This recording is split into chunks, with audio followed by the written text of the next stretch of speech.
Hello, welcome back to another video.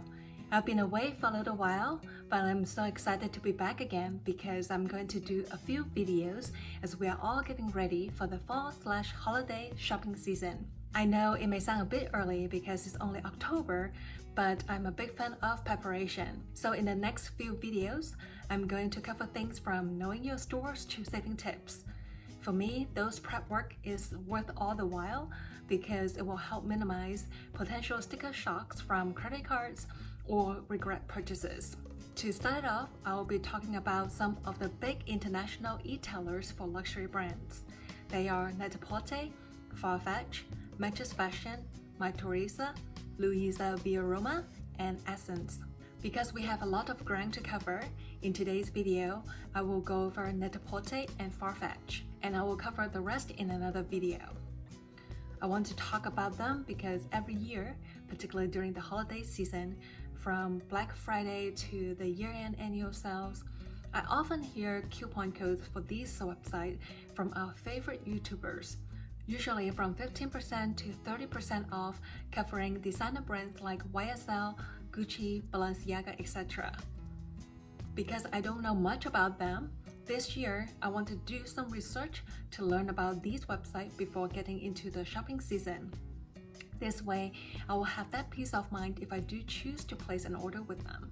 From my research, all 6 e-tailers have a great story behind them, even they vary slightly in business model and scale.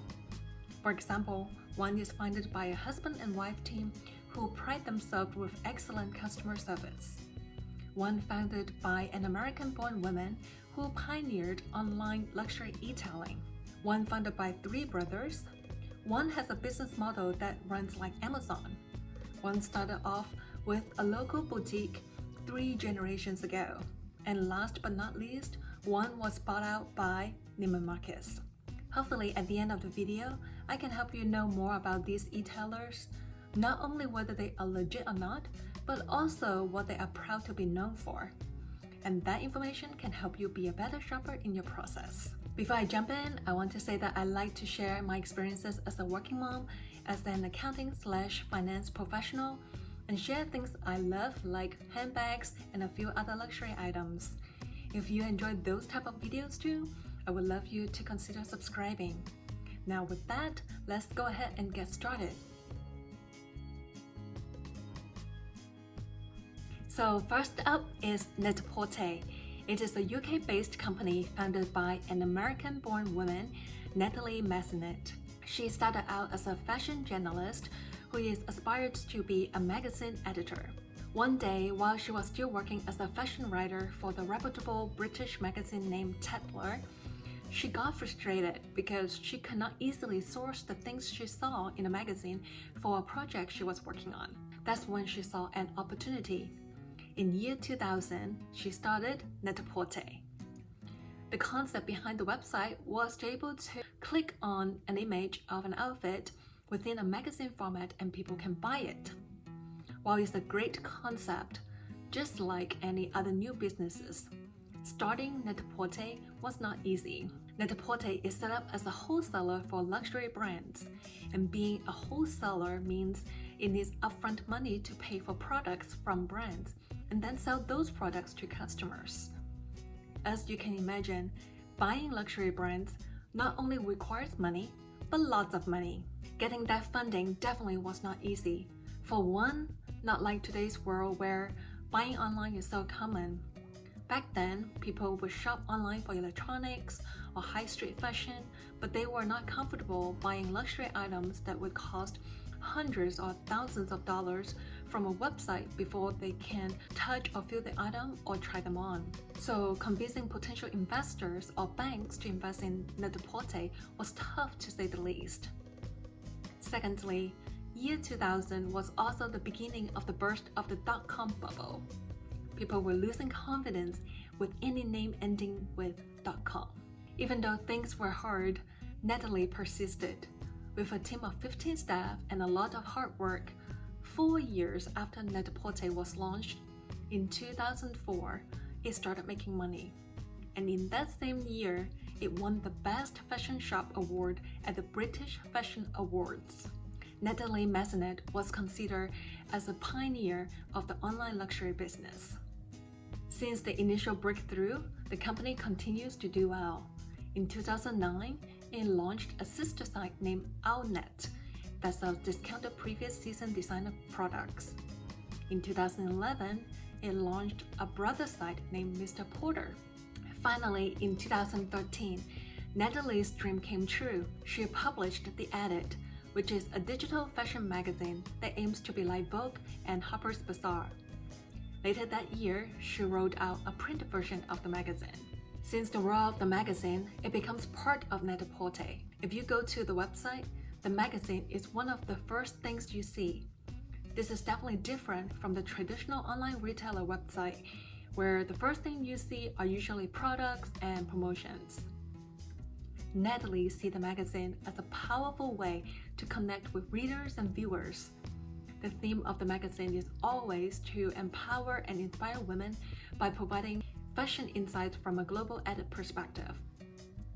I think what the magazine set out to do still holds true today. The other day, the article I saw was about Sandra Oh, and she talked about how she got to where she is at today, and Net-a-Porter featured her in clothing from a Korean designer. Because Natalie did the editorial content so well, it translated to people staying on the website longer and sometimes even make an online purchase by clicking on the image on the magazine, just like she envisioned on day one. The magazine also brought in advertising revenue, which has a higher operating margin as compared to product sales to Net-a-Porter.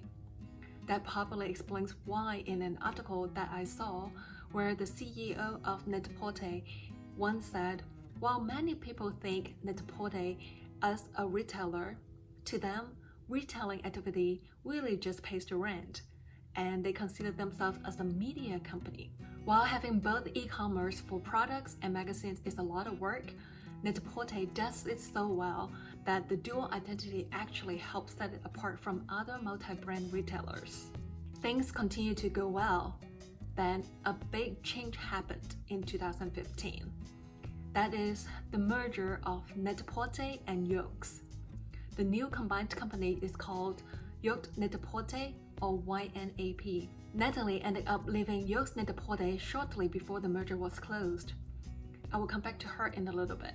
But for now, let's briefly talk about Yoox because that will help us understand the rivalry between Yoox Net-a-Porter and Farfetch as we talk about Farfetch later on. Yoox is a UK-based company. It considers itself as 50% technology and 50% fashion. Its business model is one as a wholesaler that buys unsold or previous season designer items and sell them at discounted price. Very similar to the Owlnet at Net-a-Porter. And two, to provide what they called mono-brand services. Basically an e-commerce service that will help designer brands run their online store and give these designers quick and easy access to the online or e-commerce space. If you want to see which company's website are managed by Yoox, you can go to Yoox online flagship store page and they have all the major companies they work with listed. To give you some ideas, I will quickly go through a few.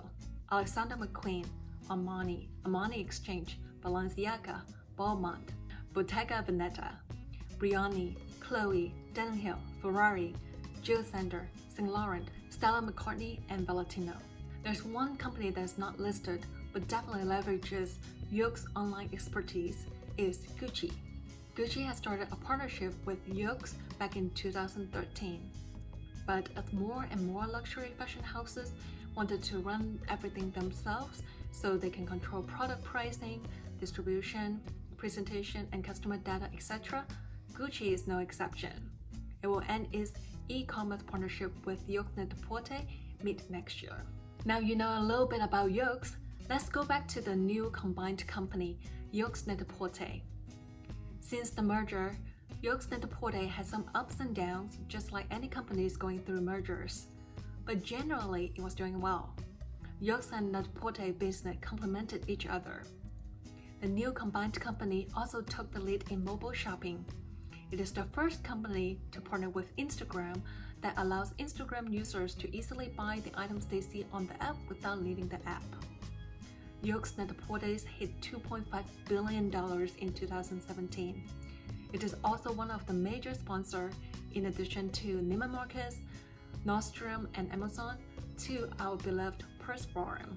After all this background, it's pretty clear that Net-a-Porter is a legit website to shop at, and their reputation gives me a great deal of comfort that their products are authentic.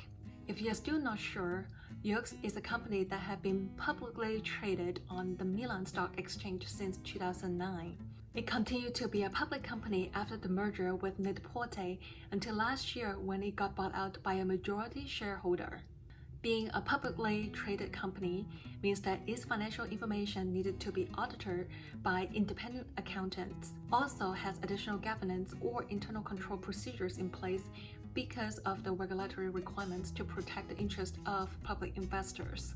Being public does not mean that their products are guaranteed authentic, but because of the extra scrutiny from everyone, things are tighter. Even though it is now fully privately owned and no longer public, it doesn't mean that they will drop all those procedures that have put in place. Besides, it also has its reputation to live up to still. So Net-a-Porter is definitely a go for me if I find something I like on the website. Moving on to the next e-tailer, Farfetch. It is a UK company founded in 2007. It is not a wholesaler like Net-a-Porter, but it is more like Amazon or eBay, where it is the middleman between the shops and the customers. The shops on Farfetch ranges from independent boutiques and designers to well-known luxury fashion houses. But you may think, why Farfetch looks nothing like Amazon or eBay? For example, there are no independent seller stores listed on the website, and all the products are presented the same way. What Farfetch does is it created a system where it coordinates the logistics with the various shops, from taking product pictures that get posted on the Farfetch website to arranging the fulfillment of customer orders. Being a middleman, Farfetch only has minimal inventory risk because it does not buy inventory to sell. Farfetch makes its money by earning a commission for any product sold through its website.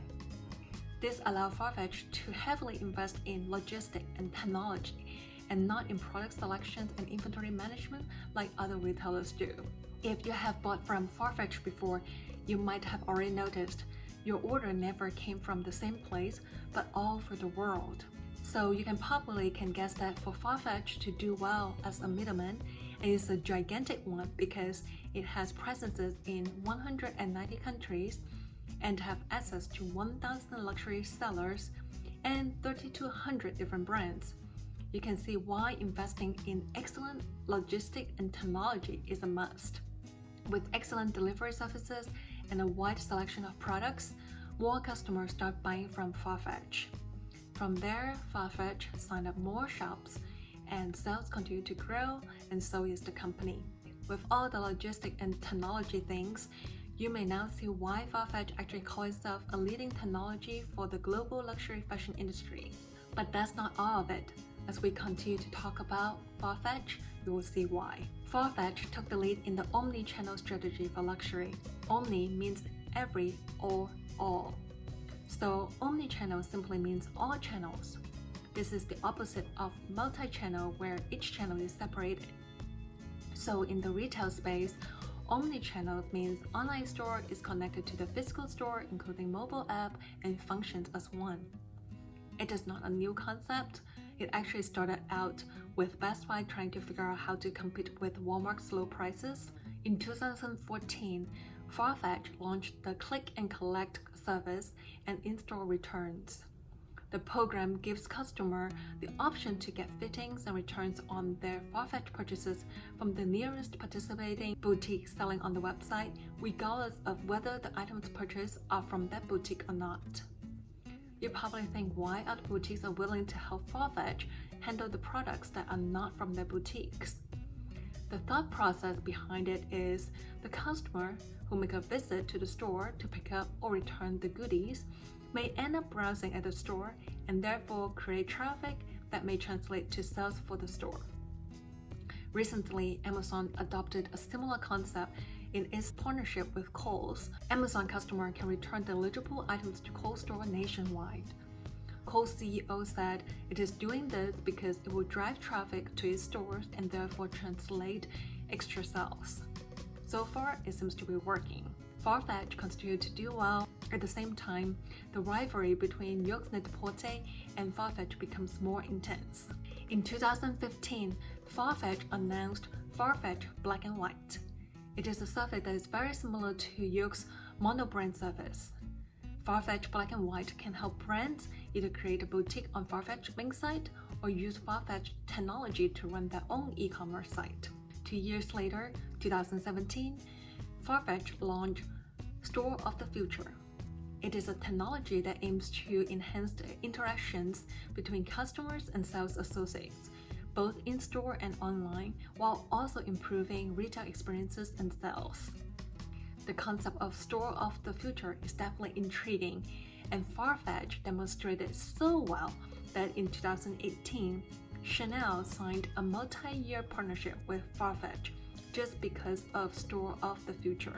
Chanel wants to leverage Farfetch's know-how to help it develop new digital tools around customer services. Therefore, the partnership does not involve Chanel's core products like bags and accessories being sold on Farfetch, and Chanel confirmed time and time again where it has no plan to sell its core products online. Bummer. With that, there were some potential ideas Chanel and Farfetch were playing with around Store of the Future. The new technology may include smartphone applications allowing people to check in, flag their preferences and sizes online before entering a store. This means sales assistant can cater to their needs and help them locate an item maybe spotted in a magazine. It may also mean a customer from Shanghai who shopped in a boutique there will be able to go into a store in LA and have the staff there know who they are, what they want, and the sizes they need. Last but not least, also in 2017, Natalie, the founder of Net-a-Porter, who left the new merch Yoox Net-a-Porter company in 2015, joined Farfetch as a non-executive director. That put her in direct competition with Yoox Net-a-Porter. Her role is to help Farfetch develop its brand, which is something Farfetch needs some help on, and is something Net-a-Porter excel at. I told you she will come back again. In September last year, Farfetch went public.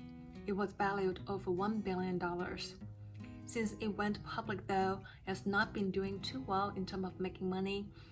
The company is still losing money today, and the share price has dropped from a high of $27 per share to a low of $8 per share. Farfetch definitely still have some work to do. But for your reference, Amazon started in 1995, and it wasn't until 2003 that it started making money. After all said and done, Farfetch is definitely a legit website.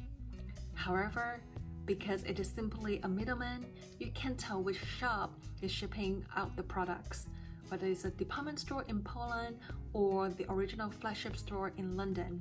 Certainly, there are some risks there, but Farfetch did say they had a very selective admission process before a brand or retailer could partner with them. This definitely provides a certain level of comfort. Also, Farfetch is now a public company.